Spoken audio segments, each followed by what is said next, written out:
मोदी जी के नेतृत्व में हमने अपने हर संकल्प को पूरा किया है। प्रधानमंत्री मोदी जी की प्रेरणा से नए संसद भवन का उद्घाटन होते ही पहला कानून नारी शक्ति बंधन अधिनियम के रूप में देश के सामने आया।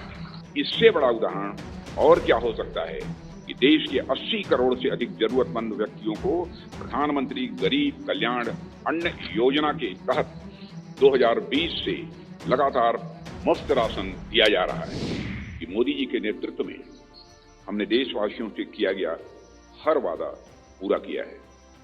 चाहे 2014 का संकल्प पत्र हो या फिर 2019 का घोषणा पत्र हो, मोदी जी के नेतृत्व में हमने अपने हर संकल्प को पूरा किया है। जब मोदी जी के नेतृत्व में हम 2014 के लोकसभा चुनाव लड़ने जा रहे थे तो उस समय मैं पार्टी का राष्ट्रीय अध्यक्ष था। Doctor Murli Manohar Joshi ji manifesto committee के चेयरमैन थे। मोदी जी के आग्रह को ध्यान में रखते हुए पार्टी का जो संकल्प पत्र तैयार किया गया था उसमें इस बात का विशेष ध्यान रखा गया था जो भी संकल्प हम देश के सामने रखें उसे हम निश्चित रूप से पूरा करें। मित्रों, भाजपा अपने संकल्प पत्रों के माध्यम से जहां स्वाभिमानी और सशक्त भारत के निर्माण का रोड मैप प्रस्तुत करती है, वहीं समाज के हर वर्ग के विकास और कल्याण के प्रति अपनी प्रतिबद्धता को भी देश के सामने रखती है। 5 साल पहले 2019 में संकल्पित भारत सशक्त भारत के उद्घोष के साथ जो घोषणा पत्र हम लेकर आए थे उसमें हमने आजादी के 75 वर्ष पूरे होने पर भारत की एक संकल्पना रखने के साथ साथ 2047 के भारत की भी रूपरेखा देश के सामने रखी थी। उसी भावना के अनुरूप ही हमने 5 साल के संकल्प लिए थे और मुझे ये कहते हुए साथियों प्रसन्नता है कि साल 2019 में भारत के विकास एवं जन कल्याण के लिए जो भी संकल्प हमने लिए, आज 2024 तक उन सब को पूरा करने में हमने कामयाबी हासिल की है। हम लोगों को इस बात का गौरव है कि भाजपा अपने संकल्प पत्र के प्रत्येक वादे को पूरा करती है। जो हम कहते हैं वो हम करते हैं। हमारे वर्ड्स, हमारे डीड्स, हमारे कृति और हमारे कथन में कभी कोई अंतर नहीं रहा है। यह बात आज केवल भाजपा के लोग ही नहीं बल्कि देश के नागरिक भी मानने लगे हैं। यही विश्वसनीयता हमारी सबसे बड़ी ताकत है। हमने जम्मू और कश्मीर से धारा 370 समाप्त करने की बात कही थी। आज धारा 370 समाप्त हो चुकी है। हमने महिलाओं के लिए विधायी संस्थाओं में 33% आरक्षण की बात की थी। प्रधानमंत्री मोदी जी की प्रेरणा से नए संसद भवन का उद्घाटन होते ही पहला कानून नारी शक्ति बंधन अधिनियम के रूप में देश के सामने आया है। साथियों, हमारे संकल्प पत्र में अयोध्या में भगवान राम के भव्य मंदिर के निर्माण का मार्ग प्रशस्त करने की बात भी कही गई थी।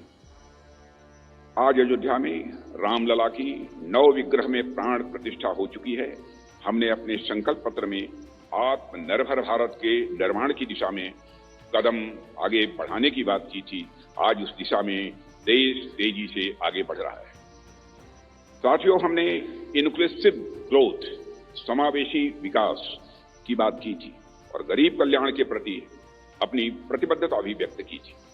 प्रधानमंत्री मोदी जी की गरीब कल्याण के प्रति संवेदनशीलता का इससे बड़ा उदाहरण और क्या हो सकता है कि देश के 80 करोड़ से अधिक जरूरतमंद व्यक्तियों को प्रधानमंत्री गरीब कल्याण अन्न योजना के तहत 2020 से लगातार मुफ्त राशन दिया जा रहा है और मोदी जी ने इस योजना को 2029 तक चलाने का संकल्प भी व्यक्त किया है।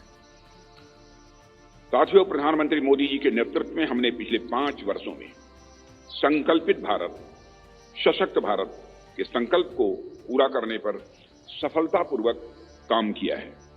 अब हम भारत के 140 करोड़ नागरिकों के सामने अपना नया संकल्प पत्र प्रस्तुत करने जा रहे हैं।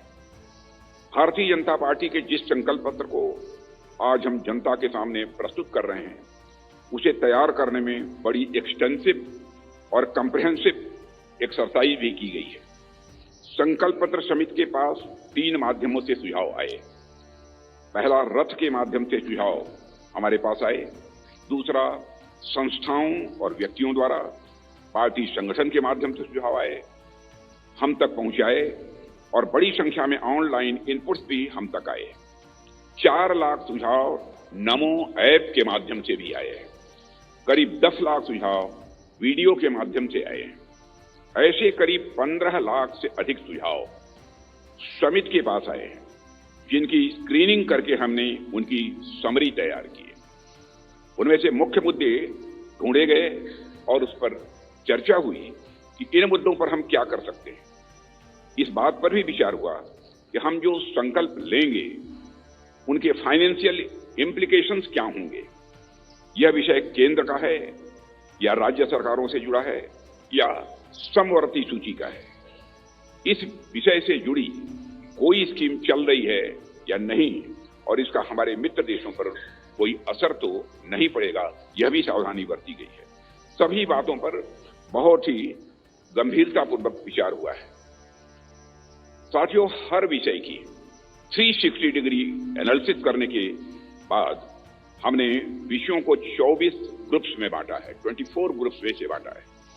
इनमें से 10 सोशल ग्रुप्स बनाए गए, जिनमें गरीब, युवा, मध्यम वर्ग, नारी शक्ति, किसान, श्रम शक्ति, मछुआरे, एसएमईज, विश्वकर्मा, स्मॉल ट्रेडर, वंचित वर्ग, सीनियर सिटीजन एवं सबका साथ सबका विकास, जिसमें समाज के अन्य पिछड़े व कमजोर वर्ग शामिल हैं। इसी तरह जीवन और गवर्नेंस के जुड़े मुद्दे ये 14 सेक्टर में बांटा गया है और इनमें पहला है विश्व बंधु, जिसमें भारत के अन्य देशों के साथ संबंध की बात की गई है। फिर है सुरक्षित भारत, जिसमें भारत की आंतरिक और बाह्य सुरक्षा का विषय है। तीसरा है समृद्ध भारत। चौथा है ग्लोबल मैन्युफैक्चरिंग हब। 5वां वर्ल्ड क्लास इंफ्रास्ट्रक्चर। 6वां ईज ऑफ लिविंग। 7वां विरासत का विकास। 8वां है गुड गवर्नेंस यानी सुशासन। 9वां है स्वस्थ भारत। 10वां गुणवत्तापूर्ण शिक्षा। 11वां है खेल का विकास। 12वां है सभी क्षेत्रों का संतुलित विकास करना। 13वां है इनोवेशन एंड टेक्नोलॉजी और 14वां है सस्टेनेबल इंडिया, जहां पर्यावरण से जुड़ी हुई बातें। हमारे संकल्प पत्र का हर संकल्प मोदी की गारंटी से युक्त है। मित्रों, आज भारतीय राजनीति में मोदी की गारंटी 24 कैरेट सोने जितनी खरी मानी जाती है। इसलिए मुझे कहने में रंच मात्र भी संकोच नहीं है कि हमारा संकल्प पत्र भारत ही नहीं, दुनिया के राजनीतिक दलों के मैनिफेस्टो के लिए एक गोल्ड स्टैंडर्ड है। और मुझे पूरा विश्वास है जिन संकल्पों को हम यहां रख रहे हैं वह 2047 तक एक विकसित भारत के निर्माण के प्रधानमंत्री मोदी जी के संकल्प को जहां यह आकार भी देगा, वही यह विस्तार भी देगा और उसे साकार करने में भी यह मददगार साबित होगा।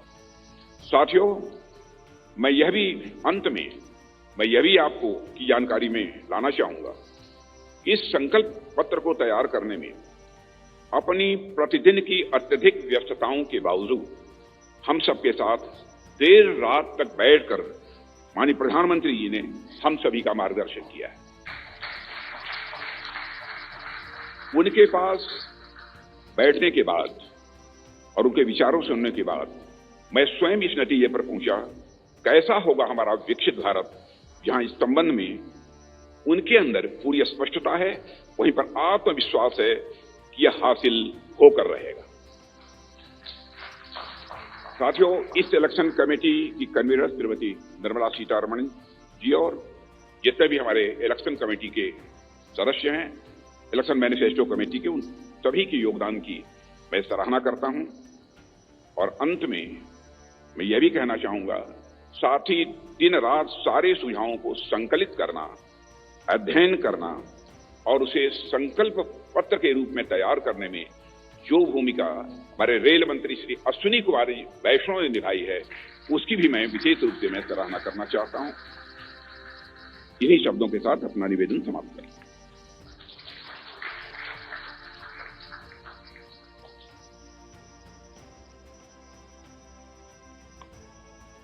संकल्प पत्र लोकार्पण का आज का दिन विशेष हम सब के लिए है।